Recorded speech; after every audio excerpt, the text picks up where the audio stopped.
மக்கள் ஆட்சி, இந்த ஆட்சி விஜய் ஆட்சி, இந்த ஆட்சி இளைஞர்கள் ஆட்சி. பதிவாளரே பதிவாளரே, இது உங்கள் ஆட்சி அல்ல. வழங்கிடு வழங்கிடு, பணி நீடிப்பானை வழங்கிடு.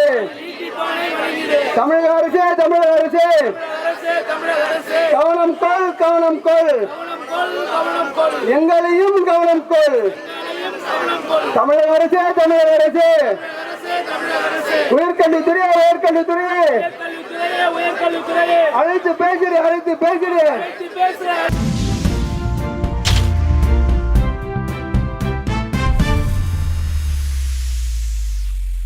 சார் முதல்ல நாங்க யாருன்னு சொல்லிடுறோம் சார்.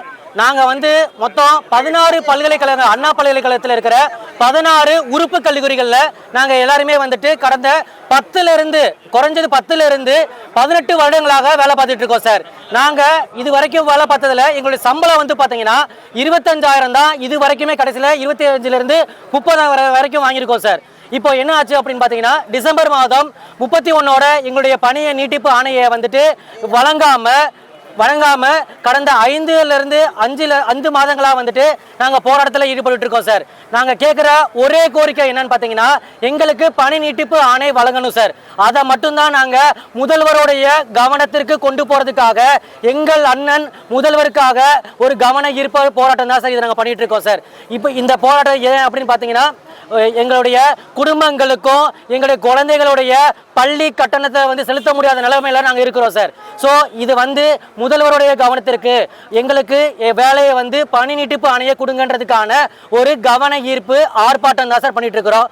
தற்காலிக அடிப்படையில் இருக்கிறீங்களா இல்ல நிரந்தர பணி சார்? நாங்க 16 வருடங்களாக தொகுப்பு ஊதிய பேராசிரியர்களாக தான் அண்ணா பல்கலைக்கழகத்தின் மூலமாக முறைப்படுத்தப்பட்ட ஆட்களாக தான் நாங்கள் உள்ளக்கி வேலை செஞ்சுருக்கோம் சார். எங்களுக்கும் தனியாக ரெக்ரூட்மெண்ட் நோட்டிஃபிகேஷன் போட்டிருக்கிறாங்க, தனியாக இன்டர்வியூ பேனல் வச்சிருக்கிறாங்க. எல்லாத்தையுமே கிளியர் பண்ணி தான் சார் நாங்கள் இருக்கிற 328 பேருமே உள்ளே வந்திருக்கோம் சார். ஆனால் இப்போ இருக்க தற்போது இருக்கிற பதிவாளர் குமரேசன் அவர் பணியிடங்கள் இல்லை, வேக்கன்சி இல்லைன்னு போய் சொல்கிறார் சார்.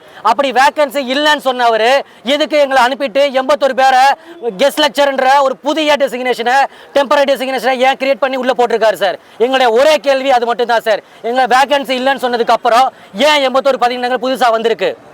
ஏற்கனவே அண்ணா பல்கலைக்கழக மேல பல்வேறு முறைகேடு இருக்கு, பேராசிரியர் முறைகேடு இருக்கு என்ன சொல்லி நீதிமன்றம் வரைக்கும் அந்த வழக்கு போயிருக்கு. இப்போ புதிதாக பணி எடுத்துருக்கா சொன்னது எப்படி சார்? இந்த புதிய பணின்றது பாத்தீங்கன்னா, நான் ஏற்கனவே சொன்ன மாதிரி ஒரு குட்டி ஸ்டோரியா நம்ம முதல்வருக்கு நாங்கள் வெளிப்படுத்திக்கிறோம் சார். ஒரு குடும்பத்தில் பாத்தீங்கன்னா 24,720 குழந்தைகள் இருந்திருக்காங்க சார். அந்த குழந்தைகளை பாதுகாக்கிறதுக்காக அவர் கிட்டத்தட்ட ஒரு 444 உதவி பேராசிரியர்கள் அதுவரை இந்த புதுசா இருக்கிற ரெக்ரூட்மெண்ட்டுக்கு முன்னாடி வரைக்கும் வேலைக்கு வச்சிருந்திருக்காங்க சார். இப்போ குழந்தைகளை பாத்துக்கிறதுக்கு ஆட்கள் பத்தல. ஏன்னா நாங்க அந்த குழந்தைகளை பாதுகாக்க இடம் இல்லாதனால நாங்க ஒரு 328 பேரை முறைப்படி எல்லாத்துலயும் தேர்வு பெற்ற நாங்க அந்த குழந்தைகளை பாத்துக்கிறதுக்காக உள்ள ஜாயின் பண்ணோம் சார். இப்போ அந்த குழந்தைகள் எல்லாம் நல்லா வெளியில போய் எங்களுடைய பேரையும் புகழையும் சொல்ற அளவுக்கு பெருசா வளர்ந்துட்டாங்க.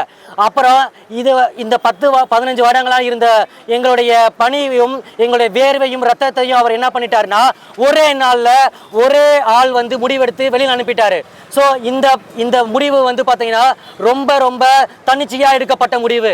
இது யாரோடைய டீன்களும் சம்பந்தப்படல, எந்த எங்களுடைய துறை தலைவர்களும் சம்பந்தப்படல. முழுக்க எடுக்கப்பட்ட முடிவு பல்கலைக்கழக பதிவாளர் குமரேசன் எடுத்த முடிவு. அதாவது ஒரு குடும்பத்துல 1 வருஷம் 2 வருஷம் கூட இருந்தவங்களுக்கு ஆட்சியிலும் போராட்டத்தில் ஈடுபட்டீங்க.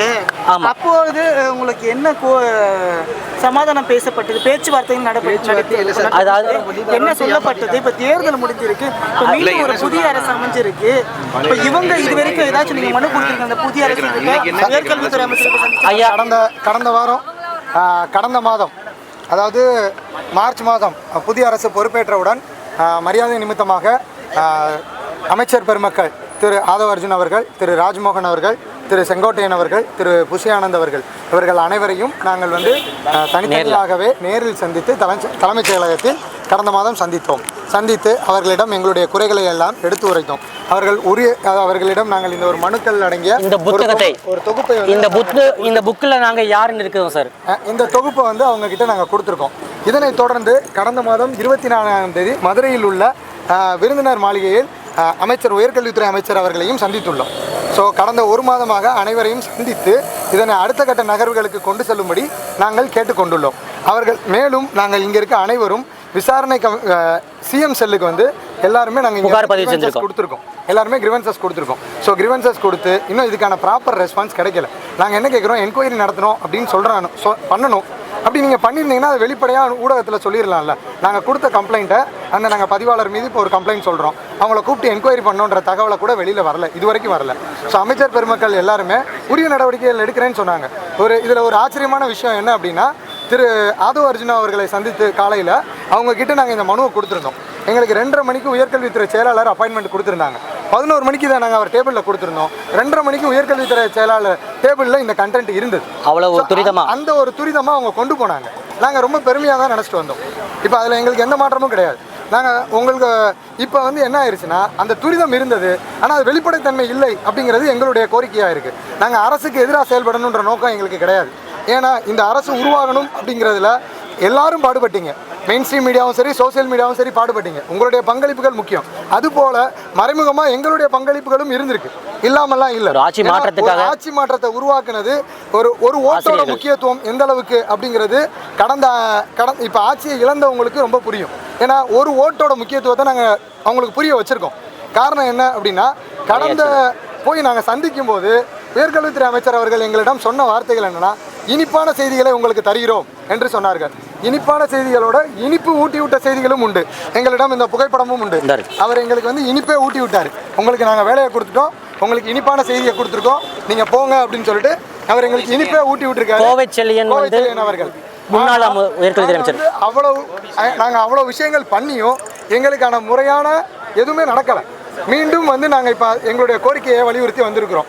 ஸோ புதிய அரசாங்கம் இருக்கிறவங்க இது ஒவ்வொன்றையும் எடுத்து கவனமாக கருத்தில் கொள்ளணும். இன்னொன்று, இது வந்து அவங்க கூட்டணி கட்சிகளுக்கு கொடுத்துருக்காங்க. ஸோ இது எந்த அளவுக்கு முக்கியத்துவம் ஆயும் அப்படிங்கிறது எங்களுக்கு தெரியலை. 13 பல்கலைக்கழகங்கள் இருக்குது. 13 பல்கலைக்கழகங்களையும் சீராய்வு செய்யணும். ஒவ்வொரு பல்கலைக்கழகங்களையும் போய் சீராய்வு செய்யுங்க. இந்த 13 பல்கலைக்கழகங்களில் இருக்கக்கூடிய உறுப்பு கல்லூரிகளையும் சீராய்வு செய்யணும். இந்த உறுப்பு கல்லூரி இப்போ நான் வந்து தனிப்பட்ட முறையில் சொல்கிறதா இருந்தால் அண்ணா பல்கலைக்கழகத்தை மட்டும்தான் நாங்கள் பேச முடியும். இந்த அண்ணா பல்கலைக்கழகத்தில் இருக்கக்கூடிய 16 உறுப்பு கல்லூரிகள் இருக்குது. இந்த 16 உறுப்பு கல்லூரிகளில் கடந்த 2 முறை விசி மாற்றிருக்காங்க, 2 முறை விசி மாற்றிருக்காங்க. இந்த 16 உறுப்பு கல்லூரியில் இருக்கக்கூடிய துணைவேந்தர்கள் எத்தனை பேர் அந்த உறுப்பு கல்லூரிகளை போய் பார்த்துட்டு வந்திருக்காங்க சார்? அவங்க வீடு மாதிரி சார். அதை ஒருத்தர் கூட போய் பார்க்கல, ஒரு விசி கூட போய் பார்க்கல. 15 பல்கலைக்கழகங்களுக்கு இப்போ வரைக்கும் விசி போடவே இல்லை. ஸோ இந்த மாதிரியான பிரச்சனைகள் இருக்குது. உங்கள்கிட்ட நீங்கள் கேட்குறாங்கன்னா என்ன கேள்வினாலும் கேளுங்க சார். இப்போ நீதிமன்றம் வந்து உங்களுக்கு வந்து தற்காலிக பணியாளர்களுக்கு பணி நிரந்தரம் பண்ண சொல்லியிருக்காங்க. ஏன் வந்து என்ன காரணத்துக்காண்டி தற்காலிக பதிவாளர் குமரேசன் வந்து நிராகரிச்சார்? என்ன சொல்றாரு அவர்? சார் அவர் என்ன சொல்றாருன்னா, அவரை பொறுத்த வரைக்கும் அவர் ஒரு தகவலை வந்து ரெடி பண்ணி வச்சிருக்காரு. அந்த தகவலில் அவர் என்ன சொல்றாருன்னா, எதுவாக இருந்தாலும் அது ஒரு fake data. So fake data கோர்ட்டில் சப்மிட் பண்ணாலுமே அவங்க இப்போ ஒன்றும் கிடையாது சார். தமிழ் இங்கிலீஷ் சேர்த்து நடத்துகிறாங்கன்றது நாங்கள் ஒரு கம்ப்ளைண்ட்டாக சொல்லியிருக்கோம். சரிங்களா? அவரிடம் போய் கேட்டு பாருங்க, அவர் என்ன சொல்லுவார் அப்படின்னா, இப்படி எதுவும் நடக்கிறது அந்த ஹெச்ஓடி கிட்ட போய் கேளுங்க, அந்த டீன் எங்களுக்கு சொல்லலை. இது முறையா? ஒரு பதிவாளருக்கு எல்லா விஷயமும் தெரிஞ்சிருக்கணுமா இல்லையா? அவரை பொறுத்த வரைக்கும் இது ஏன் குற்றம் கிடையாது, என்னுடைய இல்லை, குற்றம் திருப்பி விடுறாரு சார். சிண்டிகேட்டுக்கு அனைவருக்கும் கடிதங்கள் கொடுக்கப்பட்டிருக்கு. சிண்டிகேட்டுக்கு நாங்கள் தெரியப்படுத்தியிருக்கிறோம். எந்த ஒரு வெளிப்படையும் கிடையாது சார். ரொம்ப சிம்பிளான ஒரு விஷயம் சார். நாங்கள் 2வது சிண்டிகேட் ஒரே ஒரு ஆக்சுவலாக நடந்தது என்னன்னா, நாங்கள் வந்து எங்களை எடுத்துட்டாங்க. இப்போ ரிசர்ச் பண்ணணும் அப்படின்னு ஒரு கேட்டகரி போட்டுருக்காங்க.